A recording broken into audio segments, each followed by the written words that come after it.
to the very first episode of Wrestling With My Sanity. I am your host, Austin, a longtime wrestling fan. Here we'll be talking mainly about WWE product, but possibly a little AEW and just any other life happenings in general. So I'm looking forward to getting feedback from everyone and kind of gauging what everybody's interests are and such. And just starting a little bit with myself, I am 29 years old. I grew up on WWE mainly through the Ruthless Aggression era. Once everything was added on the network through WWE, I kind of branched out and checked out a lot of the Attitude Era stuff that I was very young for. I would have been three, basic, yeah, 3 years old, I think, in what, 98 when the Attitude Era started. So didn't catch any of that live, obviously, but watched it all as I got older throughout the years. And then as of WrestleMania 31, I really got back into wrestling again. So I've been back in ever since, more so in the last year and a half since Triple H took over creative. So here I am. And today we're mainly going to be talking about the preview for Raw on Netflix that is coming up for January 6th here. And this is something I'm very excited for because I am in the Ohio area, and every time they come to Cleveland, i.e., SummerSlam last year or any events such as the Raw, SmackDown, I always try to go. I've been to probably a dozen WWE events total. Still looking to go to a live event, and I want to go to an NXT event sometime soon. But been to a couple AEW events. They had Bash, or I think no, it was Beach Break here in the January of 2022, I believe it was. Which weird time to have a beach break in Cleveland. It was fucking 10 degrees and snow on the ground, but it was a fun time. Been to, I want to say, three or four AEW shows and obviously about a dozen WWE shows, like I mentioned. So that's a little bit about me. And another reason, like I said, why I'm so excited going into this year is Raw to Netflix, big move for them. It'll be interesting to see what we do as far as who gets switched up on different shows. Plus, in a month, they are coming back to Cleveland, Ohio. So I am looking forward to seeing Cena for the last time. Been a big Cena fan ever since I was a younger kid. I remember having the dog tags and everything when I was younger. A bunch of Cena merch throughout the years. So I'm excited to go to that show on February 6th. So I'll make sure to try to record a little bit during that and get some good audio and video for you guys. But going back to previewing this show, what we know so far is we have five things for sure announced. We have the tribal combat with Roman Reigns and Solo Sikoa. We have a planned WWE Women's World Championship match between Liv Morgan and Rhea Ripley that is a last moment standing that hopefully is the last match in this saga because God knows it's been going on forever. And we have CM Punk versus Seth Rollins, which I'm really looking forward to. That's been brewing since freaking forever, since before CM Punk's last injury. And it's the last Cleveland show they had in my area. It was actually when Seth cut the scathing promo on Punk, which was awesome. And we have Jey Uso versus Drew McIntyre that was recently announced, and of course John Cena will be there. Um, those are the five for sure things that are happening. Obviously, there's going to be other things. People are name dropping The Rock, who they think will be there. Roman Reigns is going to be there, obviously, as we mentioned. Cody Rhodes may even pop up for the very first episode, although I don't think he's going to be on Raw moving forward. So we'll talk a little bit about that here. Huge show. I mean, multiple title matches we have there. I know I think the women's titles are being defended on that show as well.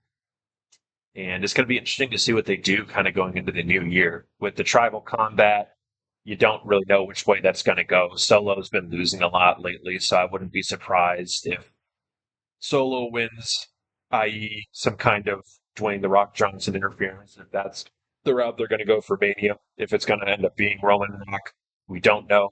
Could end up being Rock versus Cody. There's a plethora of options that are on the table. I know Stone Cold lives in Nevada and it's being held. WrestleMania is being held in Las Vegas this year, so that's right in his neck of the woods. So that could be something that happens. The the fun thing about being a WWE fan right now is, in my opinion, under the Triple H administration, is things seem to be less predictable. Obviously, it's a fixed outcome, whether you're watching AEW, whether you're watching WWE, New Japan, anything like that. If you're a fan, you can always kind of form your own opinions and you have a good idea a lot of the time on who's going to win, what the outcome is going to look like, stuff like that.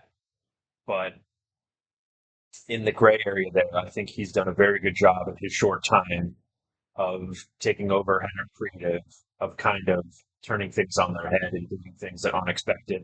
There's always going to be obvious stuff in any promotion you watch, but I think Triple H has done a hell of a job as far as making stuff interesting and kind of making us feel like we're not always sure what we're going to be seeing or what the results are going to be.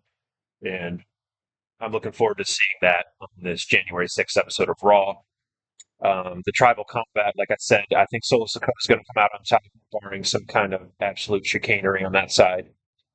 The women's world championship match, I'm hoping Liv retains. I'm a big Liv Morgan fan, so I'm hoping they keep the strap on Liv.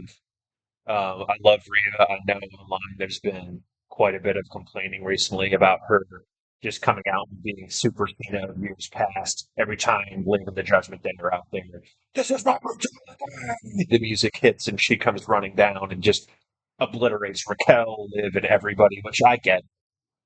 You don't want to have that constantly, and this feud has been drawn out a long time. I mean, I thought it should have been the beginning of the end at SummerSlam this past year that I went to.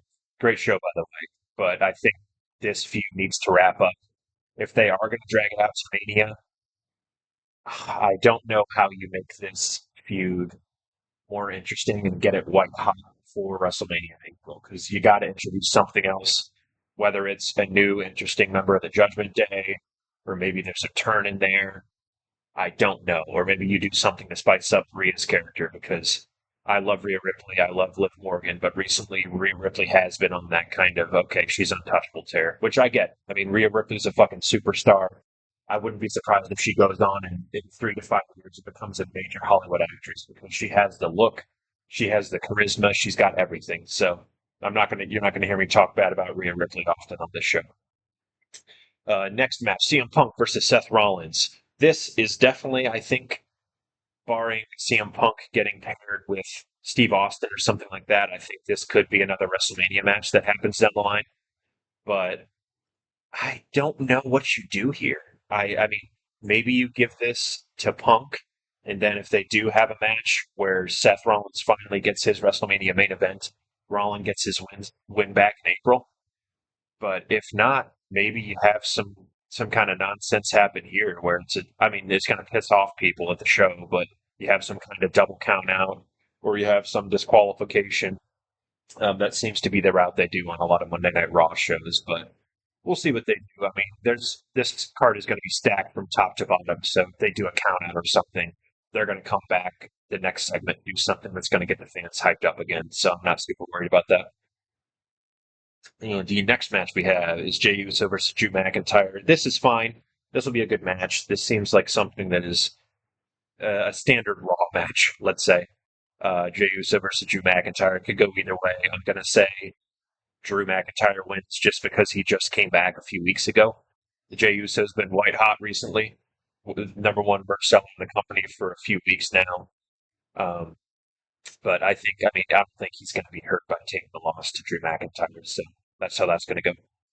And John Cena, obviously, him coming back. This is going to be interesting to me because what's his road to the end of his career? Obviously, we got a full year of John Cena. Thankfully, he's going to be on most of the shows, basically every Monday. What is he going to come back and say? Who is he going to start a feud with? We have Royal Rumble coming up in February, which is going to be very interesting. What does he do for that? Obviously, he said he's going to be in the Rumble, I think, this year, so he'll probably come out, talk a little bit about that. And then he might have a few one off matches against random opponents in the weeks leading up to that. But how quickly does he break that long, what is it, 7 year long singles losing streak he's been on recently? I know he tagged with LA Knight at Money in the Bank, has won that tag match, and he's been okay, but he's mostly gotten squashed in the last handful of years. So we'll see what he does with that. I'm very interested to see what his plans are because I don't think he's going to win the Royal Rumble, although I think it would be very interesting if he did. I mean, if he came out and won the Rumble, what does he do? Does he go after? He probably goes after Cody's belt, which in that case you would have to do some kind of crazy heel turn, which we're going off the rails here talking about Cody Rhodes heel turns, but Cena, very interested to see what he does. I have always loved Cena.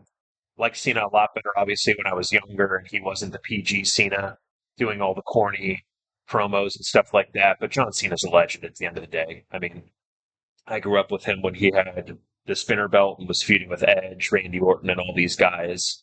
And I'm always going to have love for Cena. He's a guy that when you're young and even throughout your adolescence and going into your 20s, he's a guy that can be very inspiring. I know he's inspired a lot of my friends to just do better and never give up, as his motto is. So, love John Cena, and I'm excited to see him February 3rd when I go to Monday Night Raw live in Cleveland, Ohio. So, that is everything that is formally announced for the Monday Night Raw card.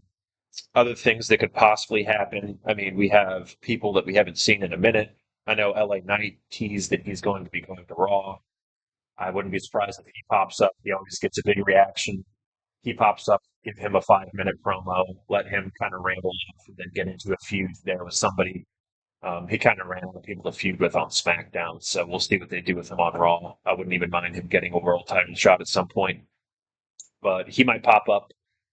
Something that I don't know if will happen on Monday, just because the card's already so loaded. You don't want to blow your load per se all on one show. But Alexa Bliss possibly. That could also be something I could see her returning at my show in Cleveland because that is right in her neck of the woods. Her hometown is Columbus. She went to Akron, I believe. She was a cheerleader there. So I am hoping she comes back at the show I'm at, being selfish. But man, it would be sick to see Alexa Bliss come back, especially if she's going to be the goddess or some iteration of that. Because I think Nikki Cross has done a hell of a good job in the Wyatt Six. So I don't want to see her thrown back in that same kind of situation she was in before. But outside of those two, I'm sure we'll get some other interesting matches. They're going to have a hell of a show on January 6th. They're going to look to make a statement. I'm kind of bummed about the format with all the ads still. I know we're going back to a 3 hour show. I would much rather prefer a 2 hour show just because of longevity sake. I mean, 3 hours every Monday does get very tiresome. Obviously, there's going to be stuff in every show that's not for you. They're gearing every show to be for everybody. So there's going to be a couple segments you like. There's probably going to be some stuff in there you don't like. I know there's stuff that I watch where I'm like, oh, geez, whether it's on AEW or WWE, where I'm like, okay, that kind of sucked. Not for me. But I get why they do it because there's fans out there that like certain things. So it'll be interesting to see how they gear towards people, the different demographics and everything there. I don't like the ads being on Netflix. I mean, we'll see how it goes. I know people were worried about the buffering and everything with the Mike Tyson Jake Paul fight. I don't think there'll be that issue because I don't think you're going to have 60 whatever it is odd million people watching any Monday Night Raw at once. You might be lucky to get 3 million for the debut episode on Netflix. Um, but yeah, that's pretty much that encompasses what I think will happen as far as results go. Possible people popping up on Raw. You may even get another surprise. I don't think Alexa Bliss will show up that night, but you may get somebody else that you're not expecting. Like I said, I think Cody will be there for night one. Um, Hell, maybe you even get a surprise Stone Cold appearance. You never know. I mean, anytime that glass shatters, no matter where you are in the U.S., people are going to lose their minds. So maybe he pops up. So it'll be an interesting show, guys. Let me know what your thoughts and predictions are for Raw and Netflix, which will be starting this coming Monday. So I look forward to starting this new community with you guys, and I will try to be on here as consistent as possible. I'm going to try to get a normal recording schedule down, so I probably won't be able to hop on live right after Mondays. I'll probably be recording Tuesday mornings, I'd say, because I work evenings. So I will get these things out as quickly as I can, and I will try to cover any hot button topics, whether that's releases, people going to different companies, any up and coming events for AEW, WWE, anything big like that, and give me any suggestions and stuff you guys would like to see. So I appreciate it very much. And this is Austin from Wrestling with My Sanity, and I will see you guys next episode.